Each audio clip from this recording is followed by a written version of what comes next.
Is everyone awake? Yeah. Yes, yeah. Cool. So, Everyone awake? hi. You played Half-Life 2, right? Yes. Cool. Yeah. Do you remember in Half-Life 2 how there were these monitors throughout the game that showed you other characters from the game talking with you? Turns out those are not pre-recorded videos. They're actually real-time characters somewhere right outside the level. And if you use the no-clip function, you can find them. And they look hilarious.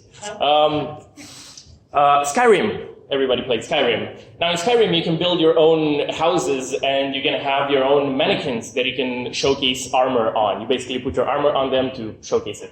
It turns out they're not really just simple mannequins, they're retextured NPCs with their AI turned off. And every now and then their AI turns on and they start following you. Fun. Next up, Metal Gear Solid. This was made in 1998, and in Metal Gear Solid there was this very cool whiteboard somewhere in the game that had this super cool reflection on it. And it turns out that's not actual real-time reflection, it's just a room behind the whiteboard with some reflection-like textures on it. So in case you haven't figured it out already, this talk is about developers using unorthodox fixes for problems in their games. It's a collection of interesting problem-solving and bug fixes that you might consider for your own indie game, but you would say there's no way Blizzard is using that, but it turns out they actually are. So really quickly, I want to thank Simon and SheSays for helping me find some of these bugs. But yeah, who am I? So I am Nicolae Berbece, and I usually start my talks with a joke of how nobody can pronounce my family name. In this case, I won't do that. I'll just play a video of some of my favorite YouTubers.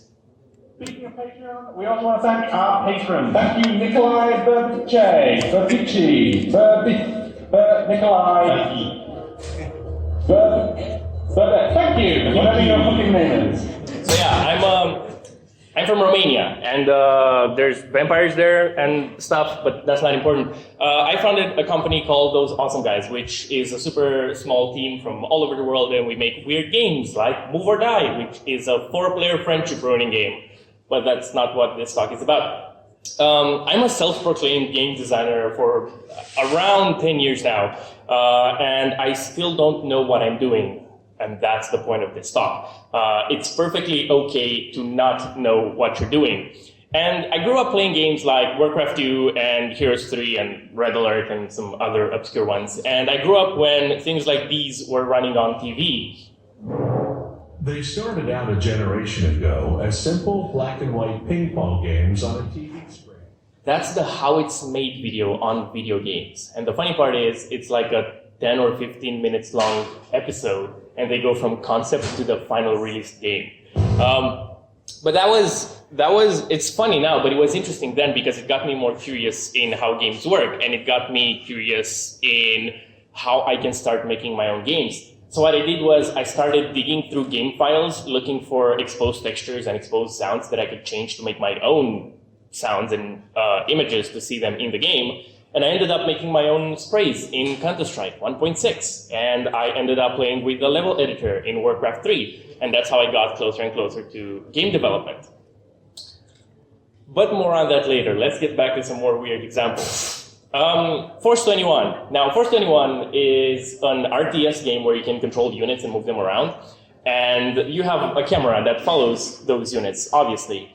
And it turns out, every now and then when there was an airstrike, players complained that the camera would just stop following their units for no reason.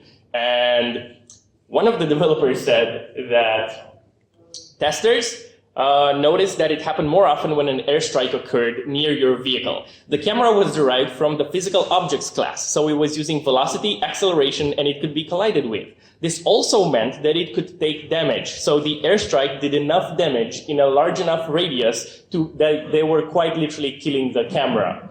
I did a fix for that bug by ensuring the camera couldn't take damage, but just to make sure, I boosted their armor and hit points to ridiculous levels. So they literally have the toughest camera in any game out there. Wing Commander. Now in Wing Commander, they had this problem during development where whenever they closed the game, they had this error called EMM386 Memory Manager. And they couldn't figure out the cause of this error. So what one of the developers did in order to reach the deadlines was he literally looked for the message of that error and he hex edited to say, "Thank you for playing Wing Commander." So yeah. Sacred 2. Sacred 2 is an RPG game, top-down, very cool, and you have these dungeons that you can get in, and all these dungeons have entrances that are super glowy and nice-looking.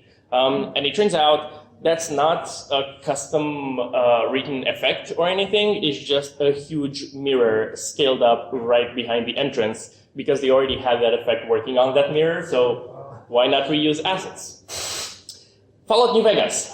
Really quickly, spoiler warning, I'm going to talk about the ending of Fallout New Vegas. When you finish the game, you get this really quick cutscene where a narrator basically tells you what happened, and there's a slideshow of your of what happened after your actions.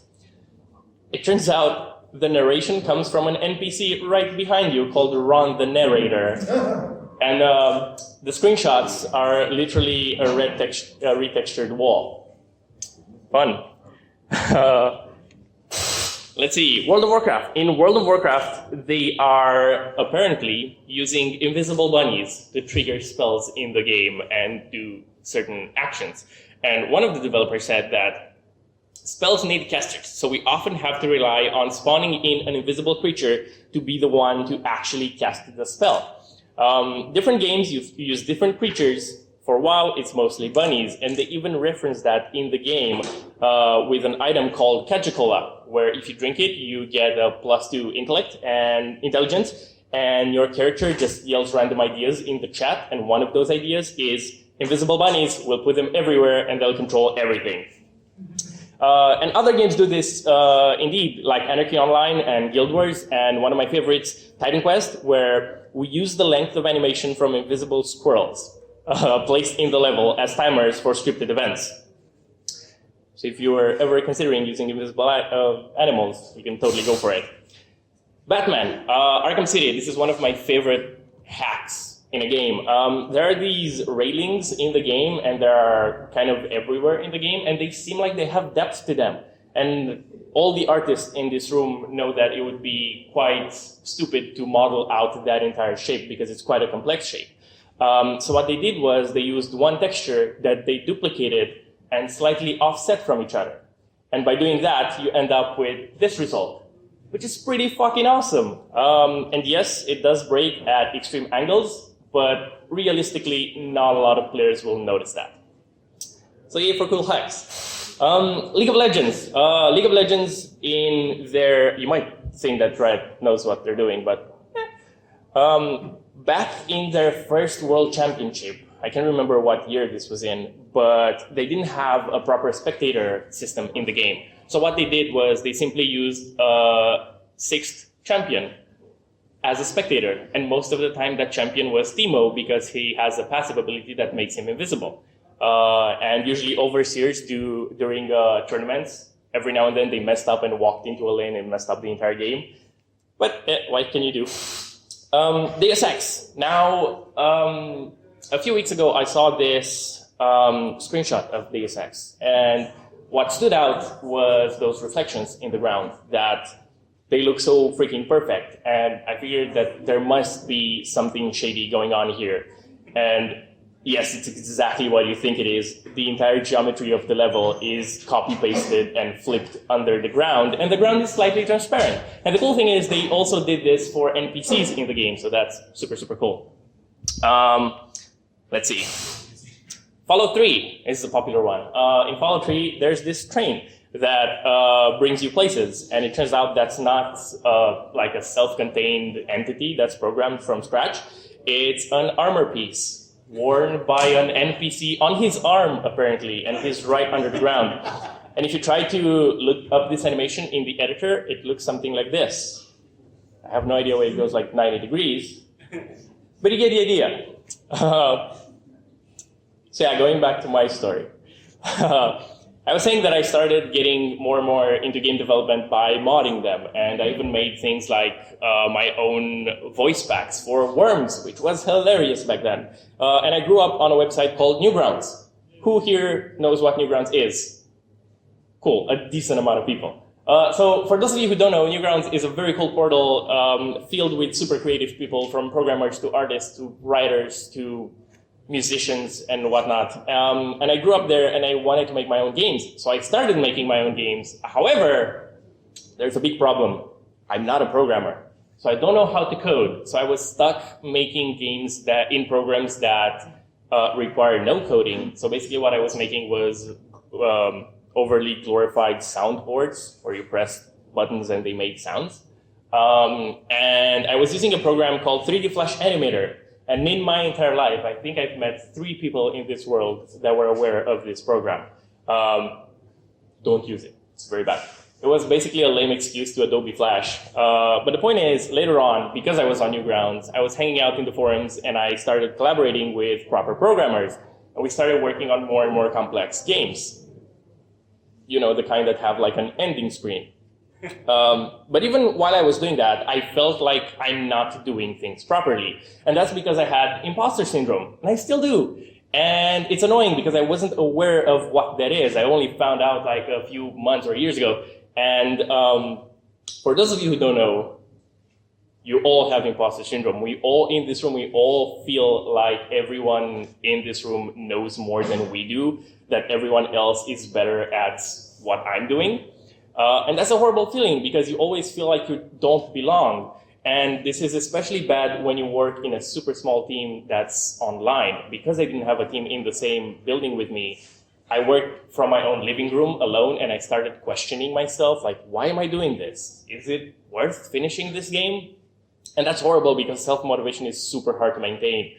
And my desk looked more like that back then. But 3D Flash Animator, bad program. I was using it because I was familiar in it, but everyone else was using Flash. And that made me feel like I'm not doing things properly, that I should be using Flash. I was using a mouse for the art in my game when everyone else was using a tablet. Whenever I would see like a behind the scenes video of game development, they were using tablets, and that made their art like legit. Mine wasn't, even though I was comfortable with my mouse. I was using Sony Vegas to edit my trailers when everyone else was using Premiere Pro. So this feeling of doing things wrong continued even in the programs I was using to do my work. But anyway, let's get back to some more examples. Back to Skyrim. Now, remember in Skyrim, there was this bug online. It became kind of popular where you can just get baskets and put them on the heads of vendors and just steal everything. That's fun and all, and we all know this, but did you know that every vendor holds his goods right below the level in a chest under the map? And with some clever jumps, you can actually get access to those chests and steal things like the legit way. Also, regarding Skyrim, I saw this screenshot that had this bookshelf on the left that looks very similar to that desk on the right. And yes, it's exactly what you think. It's exactly the same model, just slightly buried under the level. Asset reuse. Fallout 4. At this point, I should make like a Bethesda section in this talk. In Fallout 4, there's this really cool mod called Old World Radio that adds new radio channels to the game, so there's more variety. And it turns out users of the mod complained that they were hearing cat sounds behind them every now and then.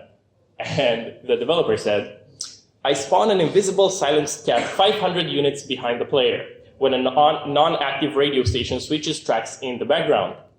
In normal circumstances, the cat doesn't make a sound. It's silenced, invisible, and deleted from the game after 3 seconds. In normal circumstances. Gang Beasts. This is one of my favorite hacks in a game. In Gang Beasts, they had this level where a train passed through the level twice, like both ways, and they had to teleport the train from one track to the other when it reached the end. So they couldn't figure out how to do that properly during development. So what they did instead was they literally created a room in which the train goes, and then the entire room turns around to put the train on the other track. Which is brilliant! It works. But to their credit, the developer said that we needed to get trains to change tracks quickly. Instancing them created a noticeable lag, and teleporting them was unsuccessful at the time. We had to finish it quickly for an event, and so the dirty hack came in. I'm happy to say it's done correctly now. We pull several trains and teleport them. So good for them. Fallout 2. Not made by Bethesda, by the way. In Fallout 2, you have this car that you can use to navigate the landscape. And it turns out players complain that every now and then their car was split in two, and the halves were somewhere else on the map.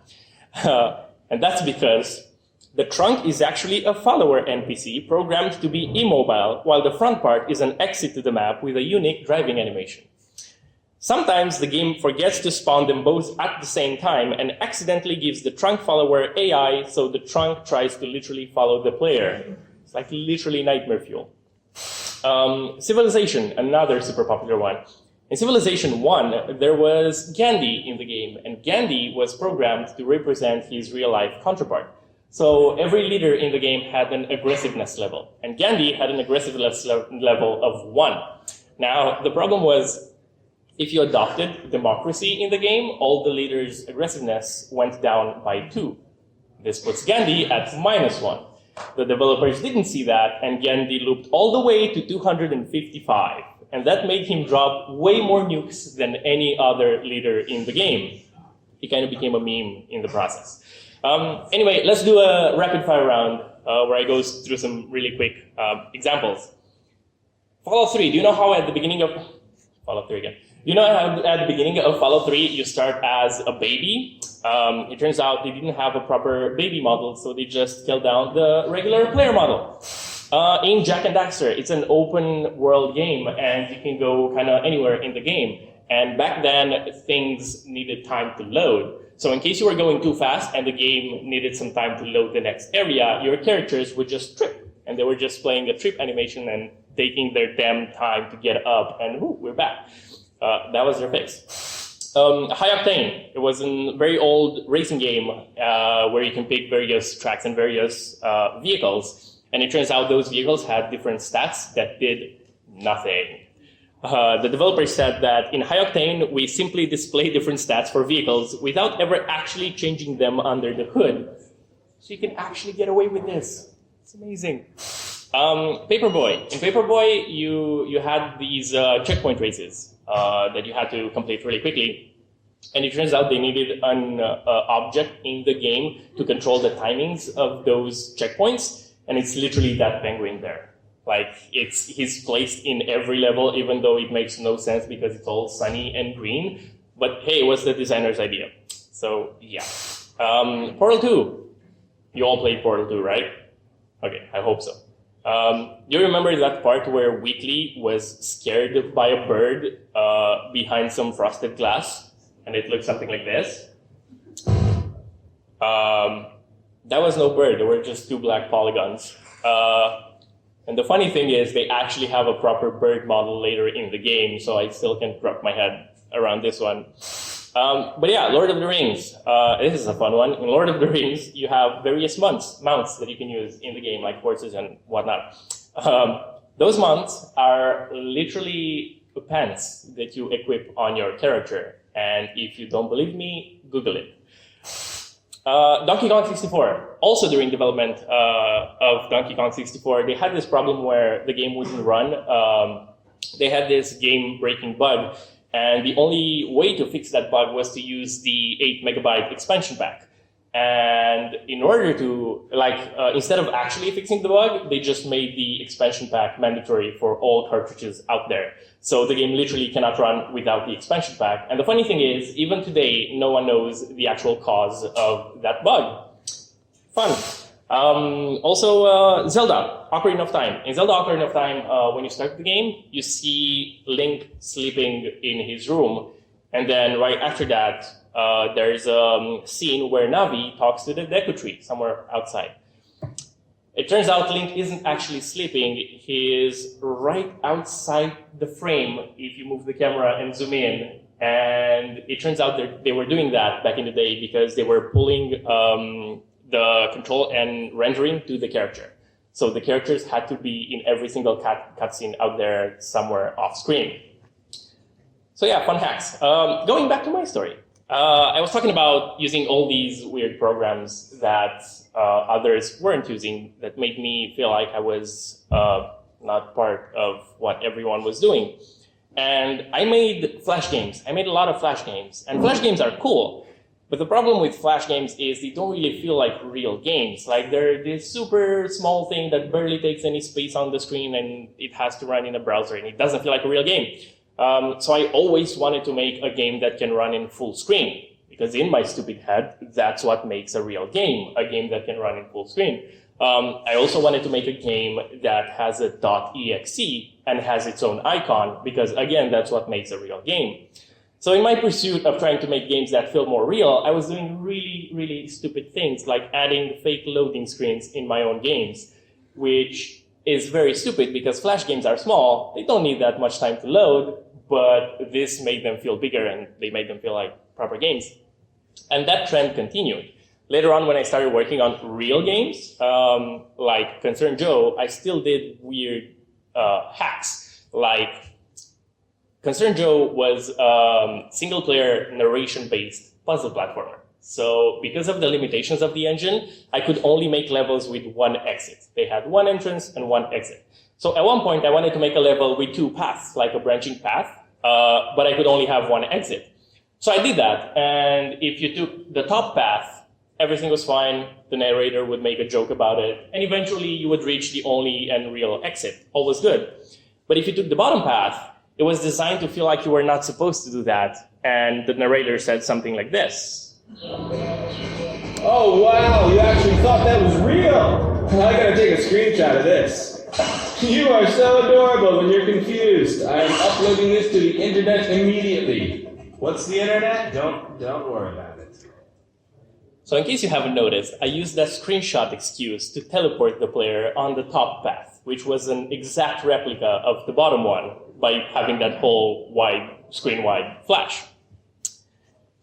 Hacks.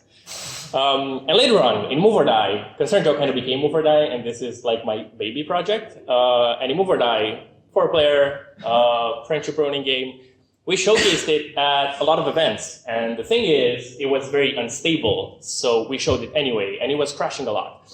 And instead of fixing those problems that made the game crash, we had a program running in the background checking if the game is running, and if the game wasn't running, it would start the game again.